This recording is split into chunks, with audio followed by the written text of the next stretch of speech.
Fortunately, no real colder air in sight as we'll stay chilly overnight tonight, but gradually temperatures will be warming up. I'm glad to know I'm not the only one getting bitten alive by these mosquitoes or eaten alive by the mosquitoes. A pretty sunset looking out over downtown with the high clouds that have been moving in steadily all day today. 53 degrees, our current reading, low humidity, 31-degree dew point. Humidity values only at 43% and light winds, light to calm outside. And by overnight tonight and into the day tomorrow, we will start to pick up a little bit more of an easterly wind. Temperatures at the moment, as the sun goes down, they will bottom out. Low mid 50s on the map right now, and the dew points 20s and 30s. However, they will begin to rise, especially by tomorrow, as we will start to pick up more of an east wind. Fairly light winds outside at the moment, but as soon as those winds come off the Gulf waters, that dew point, the humidity starts to rise, which will also prevent our morning lows from getting as chilly.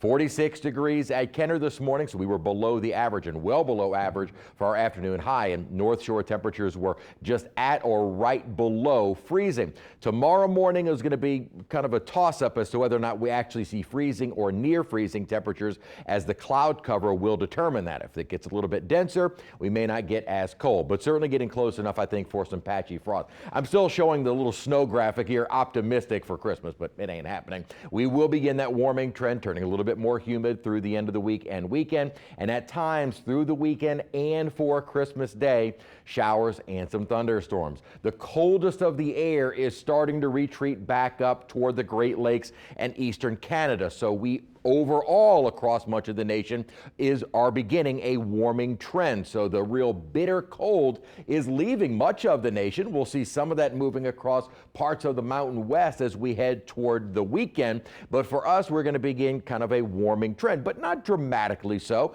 I don't even think we're going to get into the 70s, maybe upper 60s at the warmest. Now, if we can time it right, there is a front on the way for late Tuesday of next week. That is the day after Christmas. If the front maybe is a little sooner, perhaps we get into that cooler air for Christmas. Right now, the models are not saying that, but sometimes it's just a matter of timing if maybe that system speeds up a little bit. In the near future, what we're going to see is our cloud cover start or continue to increase. And at the surface, we have high pressure that is now becoming more locked over the East Coast. What that means for us is an east wind. That's why our humidity will be gradually increasing. Cloud cover starts picking up, and then here comes some shower activity, maybe beginning on Friday. Now, the GFS has been a little bit more consistent in starting some spotty showers during the day Friday, maybe about 20-30%. I don't think it's going to be a wetter day.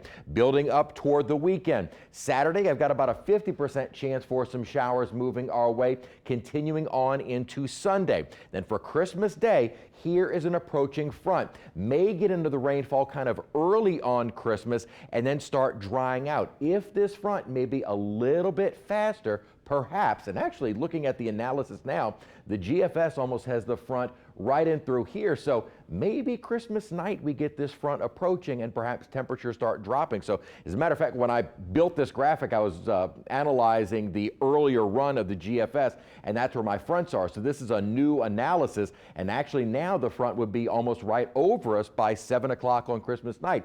If that is the case, maybe that cooler air is speeding up a little bit. We're still a little bit farther away from having it kind of locked down with that forecast because the models have been all over the place. We will wait and see if that is a trend which continues. It's something that I like because I would like to see those temperatures coming down for Christmas Day. Even if it isn't until Christmas evening, we will wait and see. A chilly morning to start the day tomorrow in the 30s and 40s. Again, maybe near freezing. I do think cold enough for it, nothing else, patchy frost, then a high of around 61. Warming trend begins, taking us into the upper 60s for the weekend, and the difference will also be a little bit more humid. We were in the upper 60s yesterday, but it was very dry. A little more humidity around for the weekend. 50% chance for some scattered showers Saturday and Sunday. We'll keep that rain chance maybe early on Christmas morning and then drying out for the rest of the day. And that high, 68 degrees, if the front moves through, maybe those temperatures start dropping sooner and we will be even cooler for next Tuesday. Okay, thank you, Chris.